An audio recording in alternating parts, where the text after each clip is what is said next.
planet teaches it. Well, no one teaches his shift B inflation, but he claims that he's the teacher of all these other things as well. Well, as I said, never even dreamed that this fellow was, a leading voice in monetary reform. And there's reasons that I wouldn't recognize his name. And I'll tell you exactly in this case explicitly why.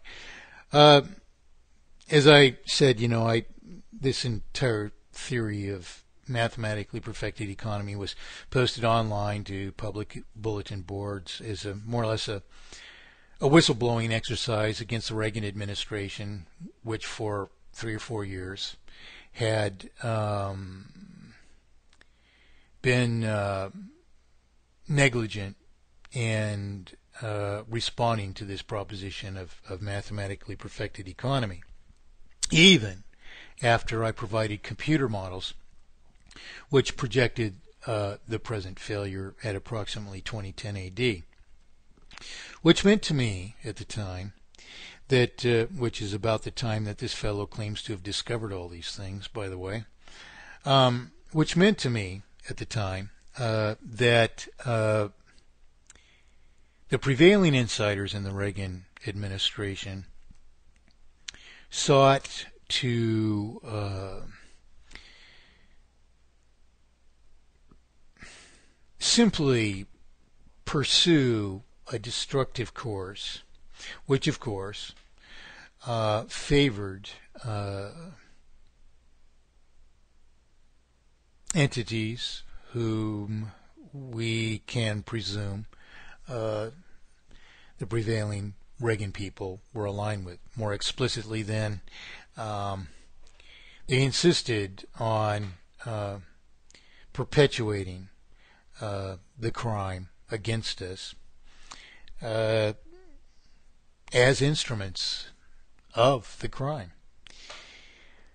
So my work has been online since then. I haven't spoken much about this, but I published it in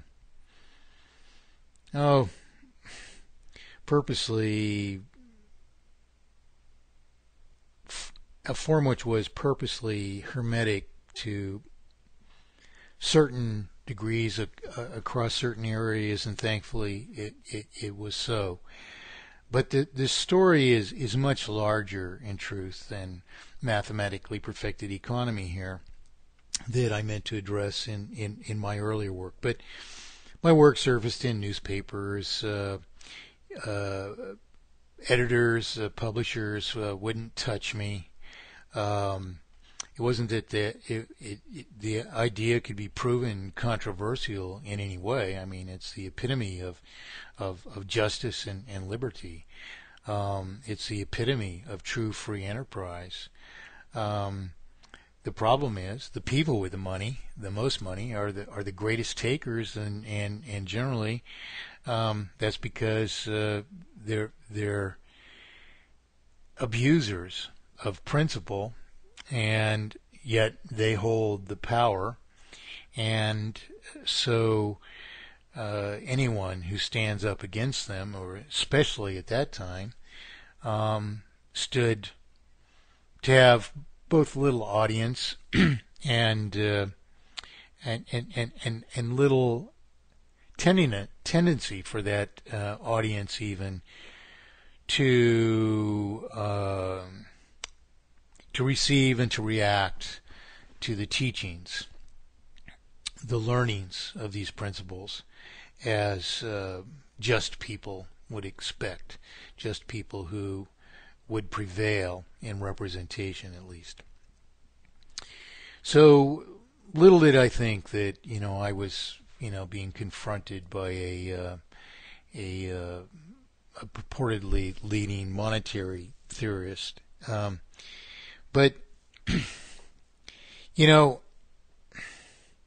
nonetheless, at the same time, I'm responding to this person. I write, I preach that there is one and one only integral solution of both circulatory inflation, defined as an increase in circulation per represented property, formally per goods and services, and of price inflation, systemically caused. And I explain these things, which we've already gone over. So post after post after post after post answering to this guy, and he comes back, I call increase in money chasing the goods shift A. Well, you know, if it's been called inflation all this time, and that's a perfectly descriptive term for the definition, why call it shift A? A totally ambiguous thing, you know, and why would you expect other people to understand it? I mean, why deviate? Why are you deviating? As if, you know, you're doing something better? Well, there's nothing better about it. It's worse to call it shift A. It's like, it's calling it like my other thing and this thing and that thing, you know, it's like a shift, you know, what kind of a shift, you know? Inflation tells us what kind of a shift it is. So he goes on and on and on, and what happens is I disprove that this shift B even exists, and he just goes on as if he's some kind of authority without, you know, I mean, I've got no explanation for why the terms there and all. And what are we doing? If this guy's a leading voice and we're, you know, we realize there's something wrong with the world, and let's just say that we're in some, we're a member of some online forum where we discuss these things, and this guy's a leading voice. Why aren't we challenging these things? Why is this person a leading voice in such a forum? These are the questions we need to resolve for ourselves if we're going to meet next month's mortgage or have our home restored to us, which we probably paid for several times over already. So somebody suggests to me, actually, a number of things happened. One thing that happened was I was texting about some other issues with Carl Jones, and he asked me if I'd ever talked to JOHN TURMEL, and I said no. Here's this guy that I'm posting to in this forum. His name is JOHN TURMEL, evidently, but you know, the handle didn't even register to me because it was so outrageous. John, King of the Paupers, Turmel. Well, sure, you're King of the Paupers. You're going to save them with your Shift A and Shift B terms and this preposterous thing that you've never discovered, but you claim to discover 30 years before I did, which can't be discovered because it doesn't exist. Which thing that does exist, I discovered 13 years before he claims to have discovered the thing that doesn't exist. So this is just garbage. But anyway, I was talking with Carl, who's quite the fellow in Canada, and Carl, you know, asked me if I'd been speaking with JOHN TURMEL or if I'd ever written him, and I didn't recall that I had, and a reason that, you know, his name doesn't even register with me is because all my work was online, you know, since 83, 84. Now this is 10 years before there's a formal internet, you know. What we have in those days, we don't have HTML, we don't have web pages, we don't have web browsers. You can go to bulletin boards generally, and there will be ways of presenting directories where you would download material. So you would have a text file of my work, and you'd have the source code to the computer models that I provided Reagan, and I posted the binaries, a complete documentation of this entire thesis, as well as letters between the Reagan administration and myself, and so on and so forth. Well, so, you know, I'm even online about this time this fellow claims he's discovered this, not only have I, discovered the real thing, not the false thing that he claims, but I've proven that it is, the issue and all its ramifications, and that its ramifications result in terminal failure, So he's claiming to have discovered this about the same time, and my work was the only thing online then, for sure, Then we had the formal internet, and I was the only monetary reformist online then as well. You could search for Federal Reserve, and my work would rate number one on every search engine that you could search in those days. And there's a whole different, InfoSeek and Alta Vista and, just all these different competing search engines we had back in those days. Not only that, the social creditors with whom this fellow John, King of the Paupers, Turmel I hesitate to say anything sloppy here. He's at least affiliates himself with them. He participates in their forums where they purportedly discuss what's called social credit. And I want to explain social credit to you. But I'm going to get to that down the road here a little bit, because I want to stick with this. And so what happens is Carl asked me if I'd talk to this guy, and I'm getting all these emails to post that posts are to be responded to at Facebook, and I frankly don't really see Facebook as being a plausible vehicle for my work. I have far too much work to do every day. I don't have time to play games at Facebook.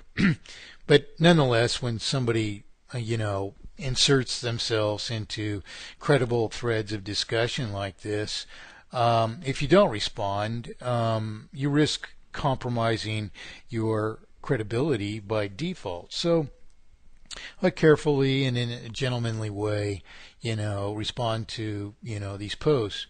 The person, Matthew Buechler, got very rude with me, and I didn't even deal with it. I just kicked him out of the forum,